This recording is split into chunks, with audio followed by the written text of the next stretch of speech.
nursing mothers are excited that they are now able to vaccinate their children against the 6 childhood killer diseases.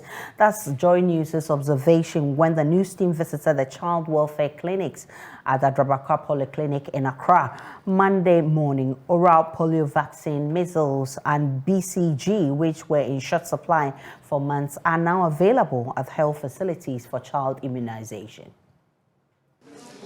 It's a little over 9 a.m. here at the Adabraka Polyclinic, and there's excitement because the public health nurse here tells me that about 15 parents, 15 mothers, I should say, have been here already to vaccinate their children against any of the 6 childhood killer diseases.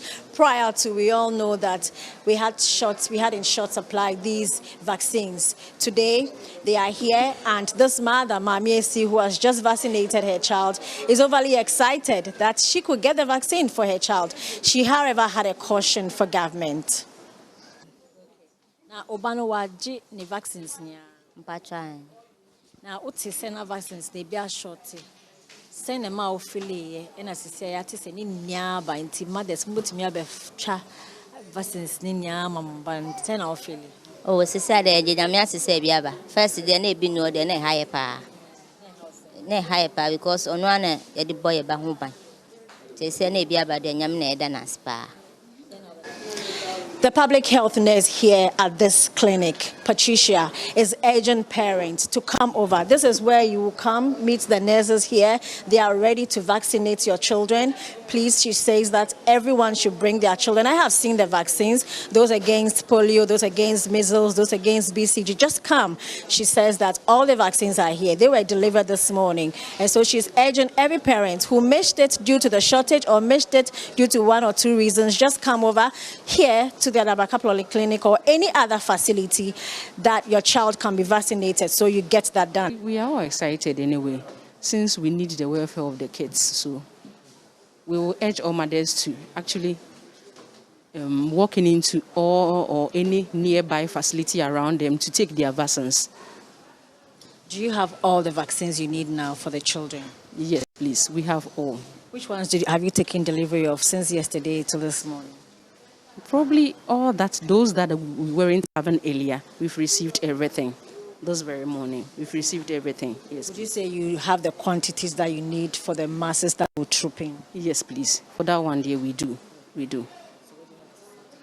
Oh, actually, as earlier on, as I said, we are all urging all mothers around to just take the opportunity and then troop in, especially those who weren't able to get their previous vaccines.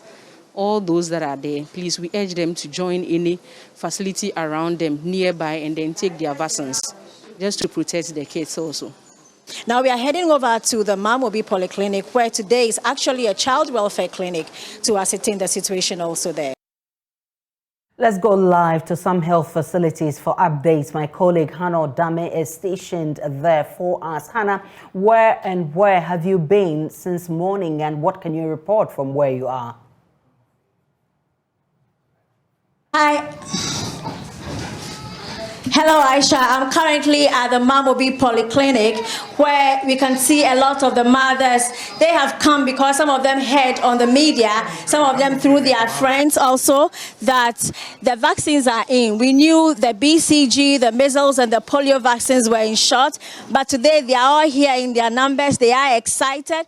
I've been speaking to a lot of them who say that they do not want this to ever happen again. Why? Because they were in a state of anxiety. Now I have with me here the public health nurse for this particular facility, Awo, and she has a massive campaign ongoing to get the mothers to come because she doesn't want any of them to miss the vaccination for their children. So let's speak to her. How are you? Welcome to JoyNews. So you were telling me earlier how you intend to get the mothers to come over. Tell me more. So we told the mothers, normally whenever they come for CWC, we give them next appointment. So those who missed their vaccines, we're expecting to get them next month. But immediately the polio vaccine arrived, we told the mothers around to sensitize them that the vaccines are in. Some of them to head from the social media, so they've started coming to collect their polio vaccines. And you must be excited because then you were telling me earlier how you were also equally worried with the shortage. Yeah. we are very, very excited because as the babies are getting the polio vaccine, that means their protection is complete. And she is Awo Pokwa. She's the public health nurse here at the Mamobi Polyclinic. We were earlier at the Adabaka Polyclinic where the nurses also told us that lots of the mothers had earlier come there to vaccinate their children. So as we can see, they are trooping in, and hopefully those who missed out will at least get their shots. Aisha. With those updates from the Mamobi Clinic, various health facilities across the country have also received, have had delivery of their shots, and they are excited about it. The Volta Region Health Director, Dr. Sena Nojokoto, is among the several recipients. Listen to him. The Director General gave us an order to ensure that all our post bands are in Accra on Saturday, so that immediately the vaccines start basing in the country, we are able to pick it and distribute it to the rest of the regions. So we did exactly the same, and the process is ongoing in the Volta region. We are hoping that sometime during the day, all the facilities will have vaccines. So we've received vaccines that will be adequate enough to do the catch-up vaccination, and also last us for the next 6 weeks. We are made to understand, and we believe so, that within the next couple of weeks we'll get vaccines in adequate supply to take care of the rest of the year. We are telling you that by close of day, we should have all the vaccines in the various facilities. So today I've engaged quite a number of radio stations in the Volta region, and we've engaged our system that latest tomorrow morning, everybody who requires the vaccine should have it available. We know the needs for the various districts, and we know the gaps, and we distributed it accordingly. So we know that at least for the next 4 to 6 weeks, we are in the position to provide the services that required.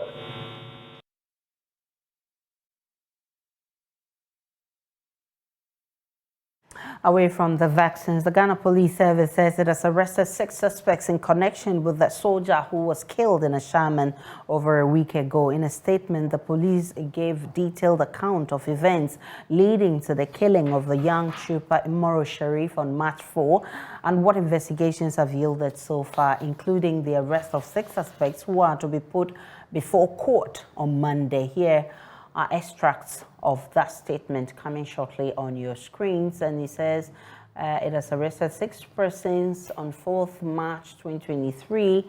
Investigations began and a crime scene team retrieved a number of items, including knife and blood stains on it and a backpack. In the backpack, police found 1 Samsung tablet, 1 Apple laptop, 1 military uniform with the name tag Imoro and other particulars of the deceased. Later, the military identified the deceased to police as Imoro Sharif, a soldier. The body of the deceased was therefore conveyed to a hospital for preservation and autopsy.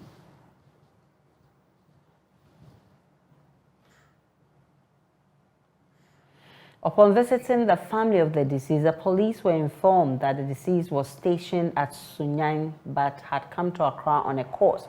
Investigations further revealed that on March 3, the deceased had visited a female friend at Ashaiman, Newtown at about 10:30 p.m. and left the place in the middle of the night at about 1:30 a.m. on March 4.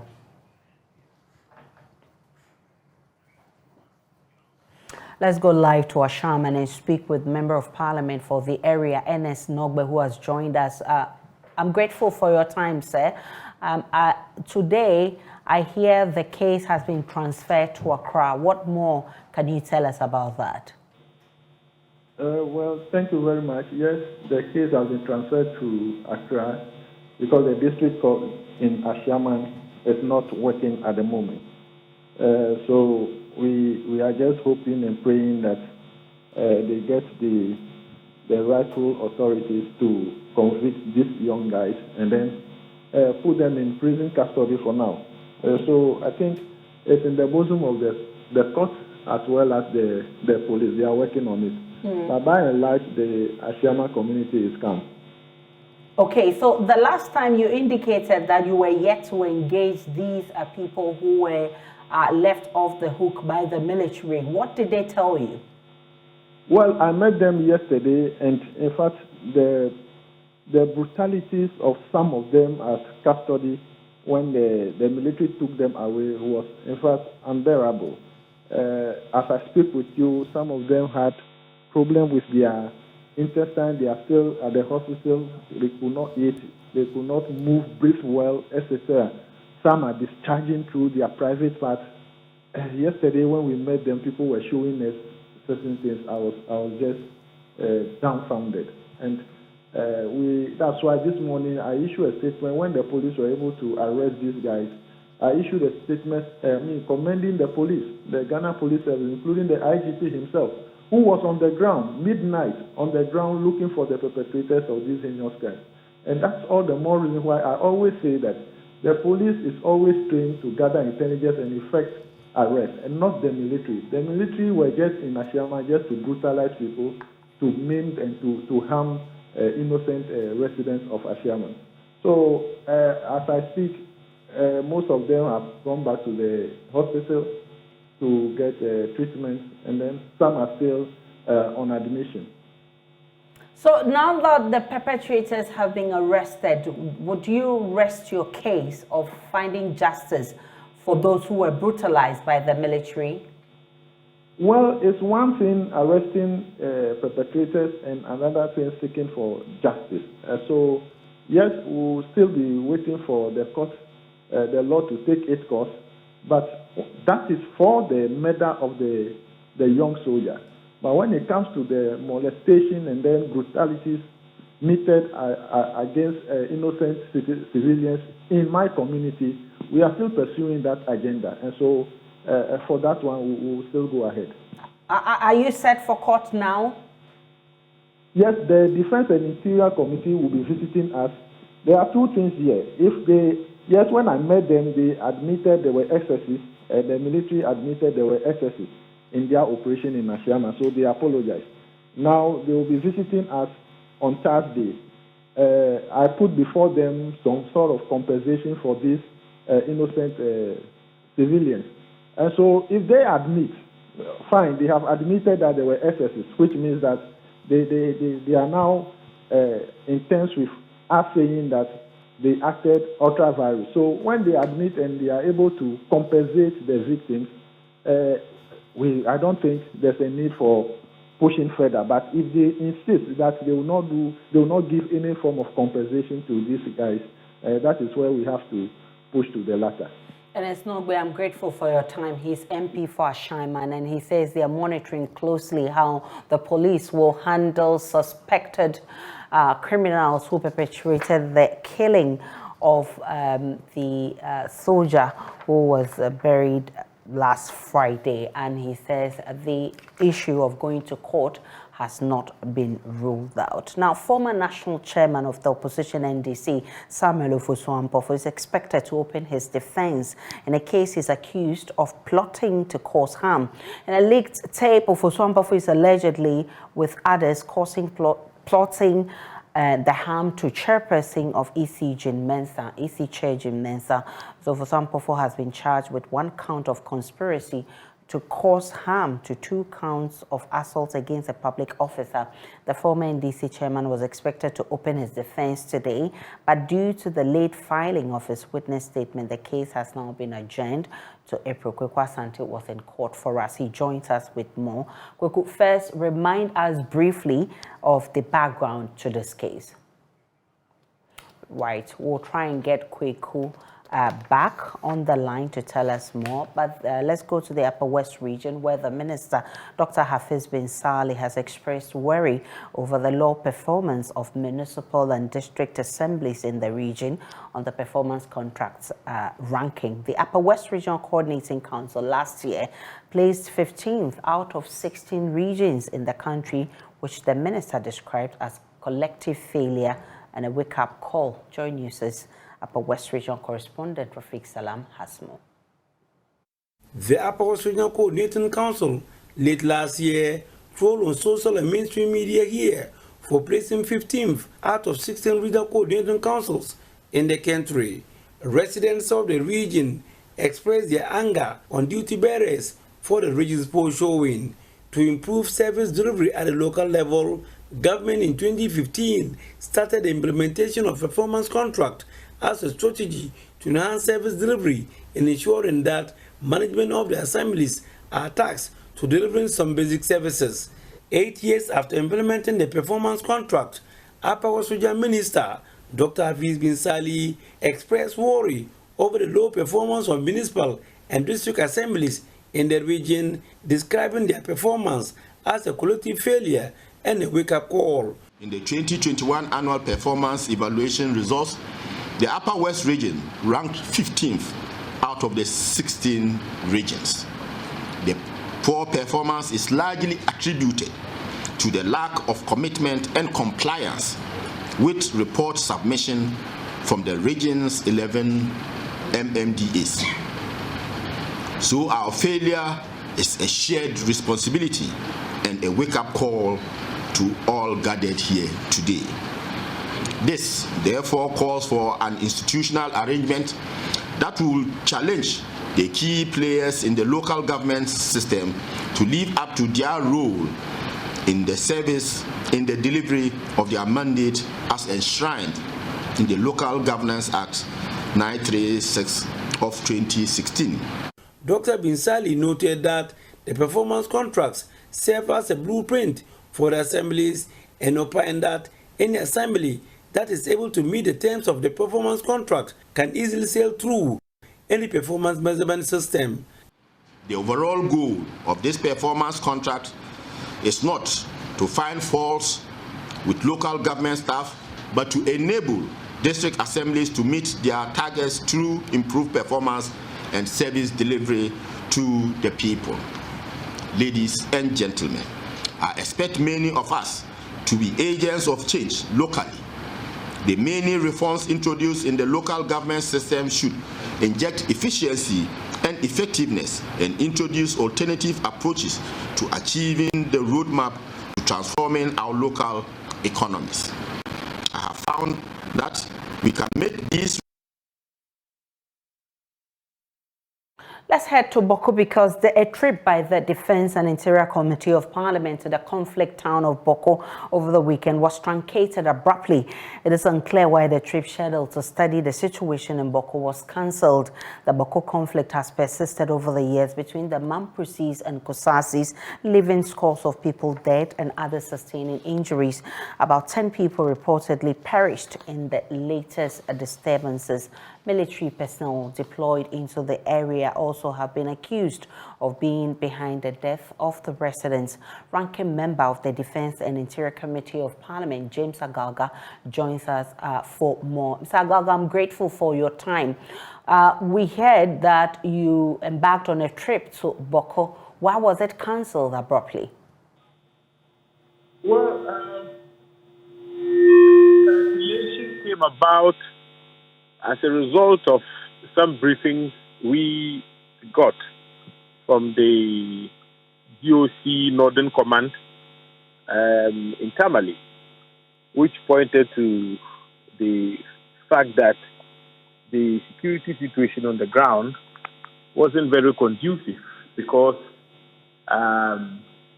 some factions in Bawku did not quite understand the objectives of the committee. Some misinterpreted our visit to mean that we're coming in to intervene on behalf of one faction. And so with that kind of misunderstanding, the security, on the ground came to the conclusion that our visit could add to the tension rather than contributing to find solutions to the age-old conflict. So with that kind of briefing, I mean, the committee had no choice but to truncate the visit. So the committee was flown to Tamale, where we got the briefings, and so the decision was taken that, look, we would fly back. Our objective was to go to Bawku on a fact-finding mission, engage with both factions appeal to them to silence the gun and allow dialogue to, take shape, so that for once we can begin to find lasting solutions to the Bawku problem. But unfortunately, there was some misunderstanding, and so we thought that we would have to return to Accra, and when the situation on the ground stabilizes and both sides understand the objective of our visit, and we have the green light, we'll return to Bawku. Mr. Agaga, what has been the role of your committee since the latest disturbance occurred? Well, the latest disturbance, first of all, let us not create a certain impression. The work of the committee is simply to perform oversight. When it comes to law enforcement, that falls squarely within the domain of the executive. Ours is to ensure that the security agencies on the ground are effective. Ours is to ensure that, for instance, the statutory bodies charged with promoting peace, such as the Peace Council, are up to the task, and that they are doing what is required of them. But we thought that, look, this Bawku conflict has been around for a very long time. It is escalating. There is no end in sight. And so it was important that the committee, pay a visit to the area, assess the situation firsthand. Then we would be in a position to better appreciate the complex nature of that conflict, so that when we engage with the various stakeholders, such as the security apparatus that has been deployed, the Peace Council, etc., we can make recommendations, implementable recommendations, which will result in a lasting peace in the area. What has been, or what's the plan to collaborate with these security agencies you talk about to find lasting solutions to the problem at hand? Well, the security agencies have time without number met with the committee and briefed us about happenings on the ground. But it just got to the point when we felt that it was necessary to visit Bawku. And this is not the first attempt. About 4 months ago, the committee programmed itself to pay a working visit to Bawku. Unfortunately, on that occasion, the Air Force was expected to airlift us to the area, but they informed us that they had technical challenges with their aircraft, and so we couldn't fly on that occasion. This was the second attempt. I think that the committee is very much alive to its rules and will not abandon the people of Bawku when the time is conducive enough and we receive briefings from the security apparatus. We will definitely visit Bawku. Mr. Agaga, I'm grateful for your time. He's a ranking member on the Defense and Interior Committee of Parliament. Let's stick with legal issues and go back to our earlier story on the former chairman of the NDC, who is opening his defense today. My colleague, Kweku Asante, was in court for us. Kweku, briefly bring us up to speed, the background to this case. So the fact of the prosecution in this matter is that following the Ayawaso West Wogon by-election, which was characterized by violence on January 31st, 2019, the NDC former national chairman met with some NDC communicators, and that at this said meeting, prosecution is saying that Ofosu-Ampofo and Kweku Boahen mapped out a strategy of criminal activities, including violence against EC chairperson Mrs. Jean Mensah. It was in this audio recording that the CID has been investigating for a while, consequently putting some of Ofosu-Ampofo and Kweku Boahen before court. And so today, Judge Samuel Kwame Adibu, is a Supreme Court judge who is handling this matter with additional responsibility, says that the prosecution should have rested their case, which they have, and Ofosu-Ampofo was expected to open his defense. But Tony Lita, who is lawyer for Samuel Ofosu-Ampofo, said that the prosecution's, the witness statement for Samuel Ofosu-Ampofo had only been filed last Friday, and that he had not even had enough time to prep the accused person to be able to make those averments in court. It was on this basis that he made a plea to the judge, Samuel Kwame Adibu, to move the date to a new date to allow the defense to open their case, which Justice Samuel Kwame Adigbo obliged and moved the date. And so what's the new date? And we're hearing that the judge will sit only on Mondays.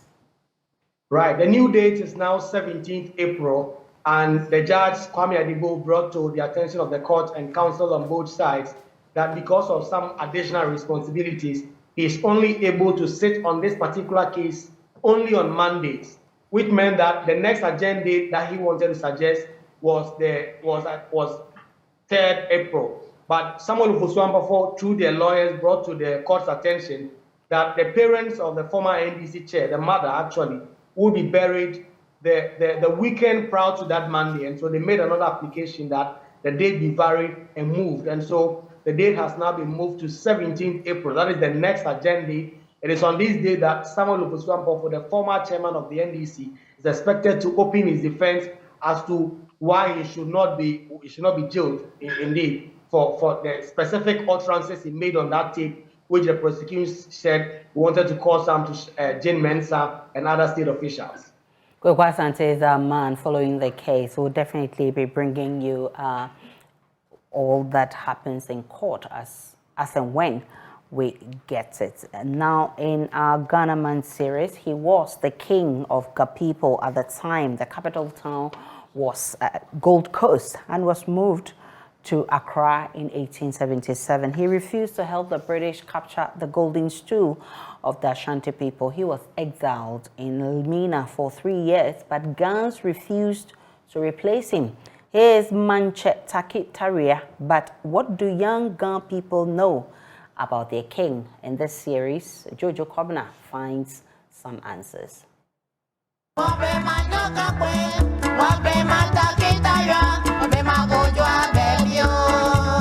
In the heart of Makola sits the statue of Manche Takitaria, overlooking the Rollins Park in Accra. Historians have described him as an illustrious king of the Gan people. But what do young Gan people know about this prominent king? I sampled some views. Actually, like Manche, but only like how been able to Manche. Like Manche, dile, nile eke ganje ayawaso keba gankupanen. Nile no gonu kwa wasi. Oba ni mili. Ole. Onu ibeda. O Manche takia no ni leji kenklen Manche ni wona yega. Ni ake fagbe ni fagbe awomia gamele nle ameju amoshi ame le no gbe una me pa e Manche de ame gani te gando ko ba. There you have it. Disappointing, isn't it? So, I bring you some history about a king loved and revered by his people. I will tell the story with the help of historian at the Asrem Manche Palace, Reverend Dr. Jesse Ankra. King Takitaria was born in 1817 as Ni Kwashi Taria into the Gan royal family of Tekochuruwe at Kinka. He attended the Wesley Methodist School. Prior to his installment, he was a successful merchant operating in several African countries. Succeeding chiefs of Accra must learn from Manche Takitaria. We take a break. On JoyNews today, we'll bring you business shortly.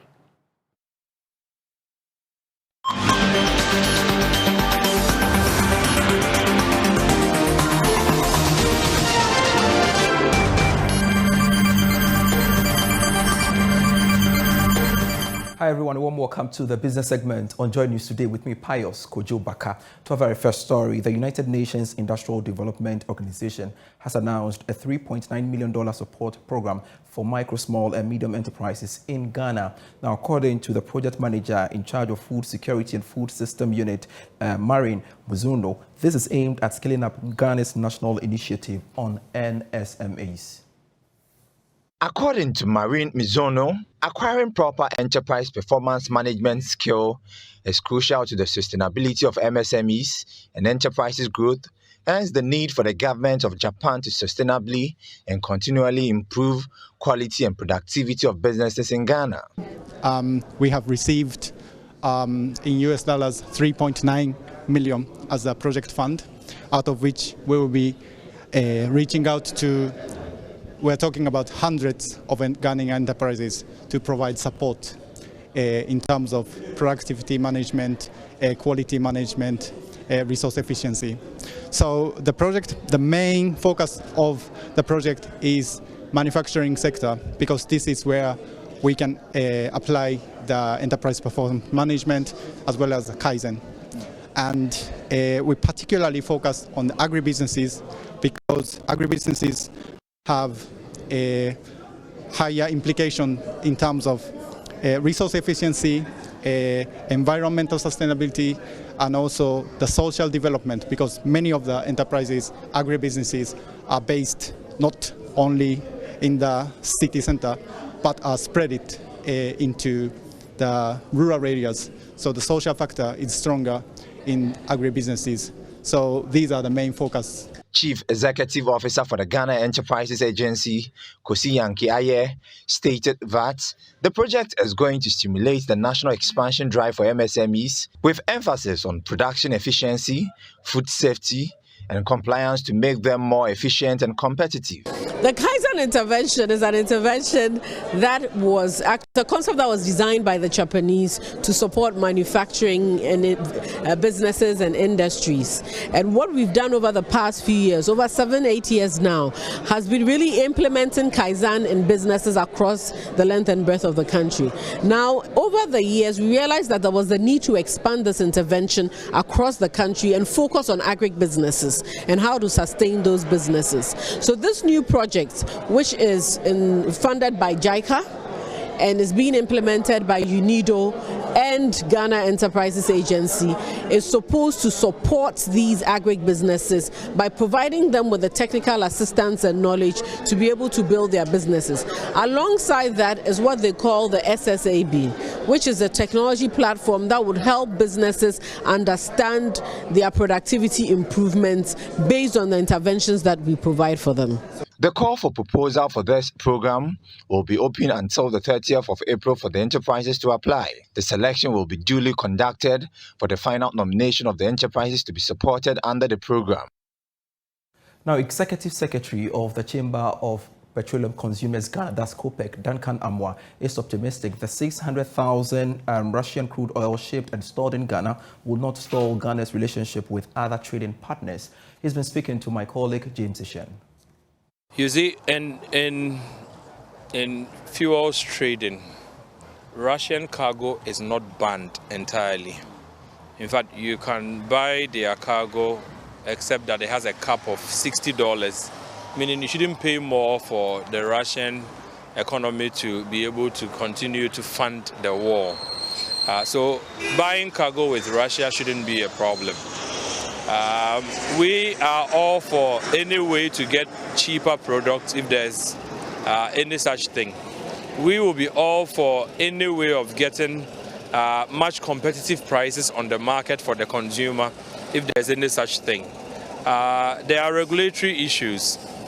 One, the refinery that is taking hold of the product is said not to have the kind of capacity to take that kind of volume.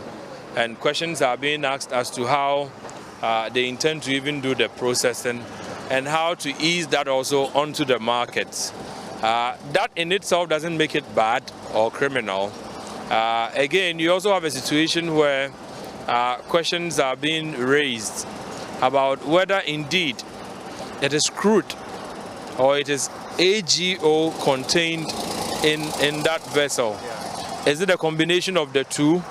Are we simply signing off for finished products to come into the system? We have requested the refinery in question their annual review fees. Does it take cognizance of such volumes? Because if you have BDCs to do that kind of trade, and then refineries are also taking stock of supposedly finished products, then it sends a wrong signal for business. And so a few issues around it, but generally, we don't have a problem if it is even Russian crude. because the international market is still patronizing. Europe can pretend not to want that crude, but once they trade with India, India is buying from Russia. So, inadvertently, they are still consuming that crude.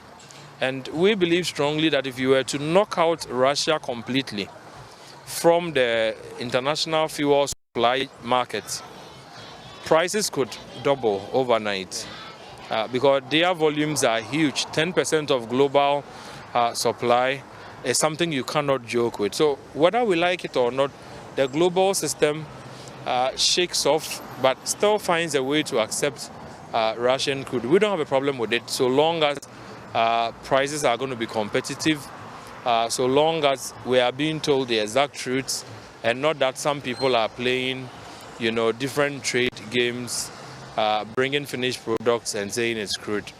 If we are satisfied as a country that these are within our regulatory parameters, then the NPA will be in the right to give them the go-ahead to discharge.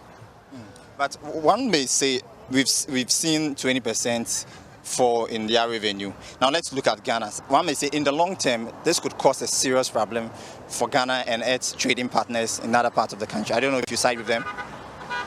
Well, the Russian product or cargo, I do not anticipate should cause a problem. Rather, it should stimulate the market.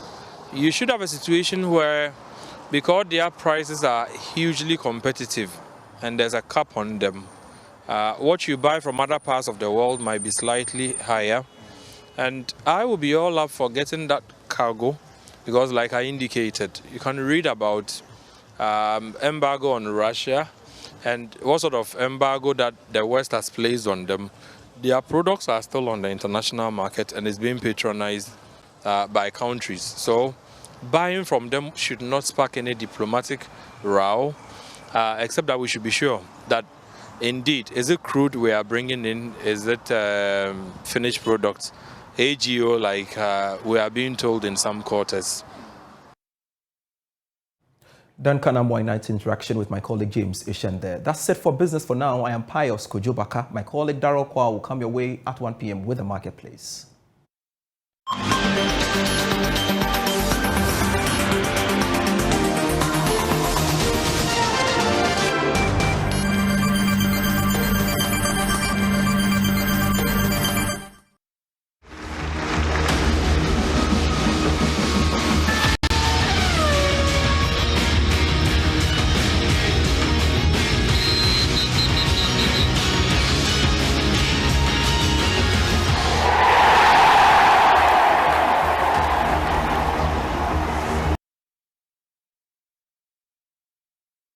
Of time, Abdullah here with sports on JoyNews today. Black Mamas coach Ofura Sare says the reward package handed to him following Ghana's medal at the Tokyo Olympics was not good enough. According to him, he deserves to be rewarded better than he got because he was the only coach who ensured that Ghana won a medal at the Olympics. It was the first time Ghana was lifting a medal at the Olympic Games since 1992, and it came through Samuel Teshi. Reward where they reward us. You're giving a package. Yeah, they actually they give something to the boxers, but I was thinking that I wasn't rewarded well from Samotechi up to the Commonwealth Games.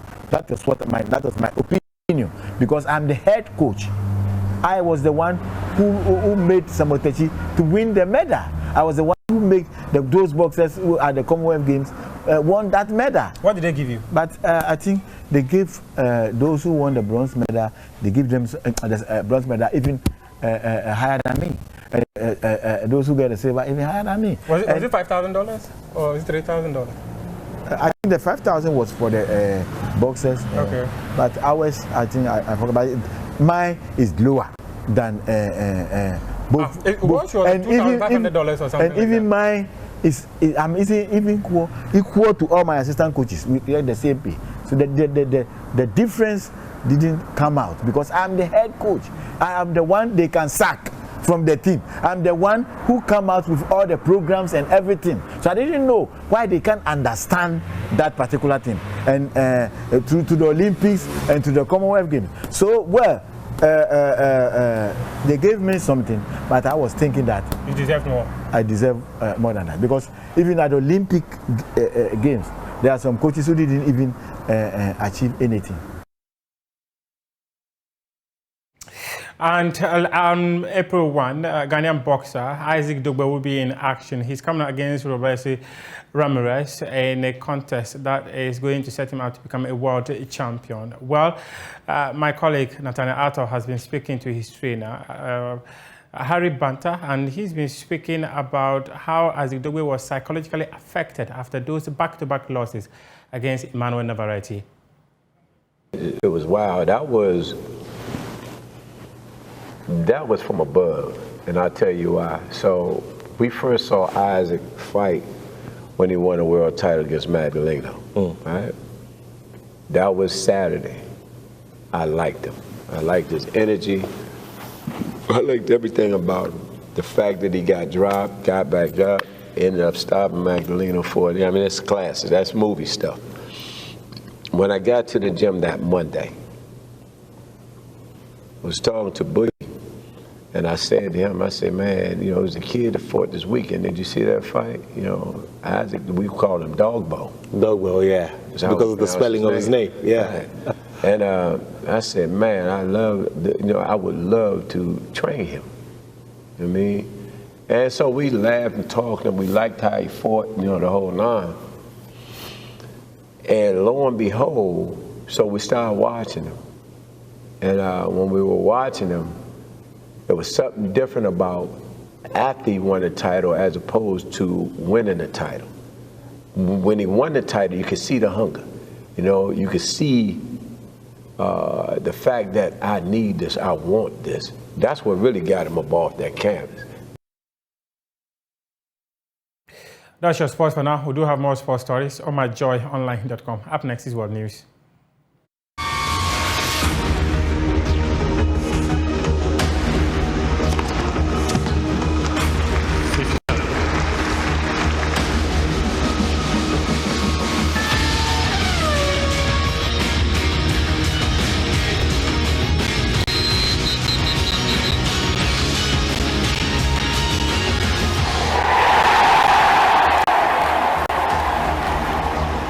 That'll be it for the bulletin as well. My name is Aisha Ibrahim. Log on to myjoyonline.com.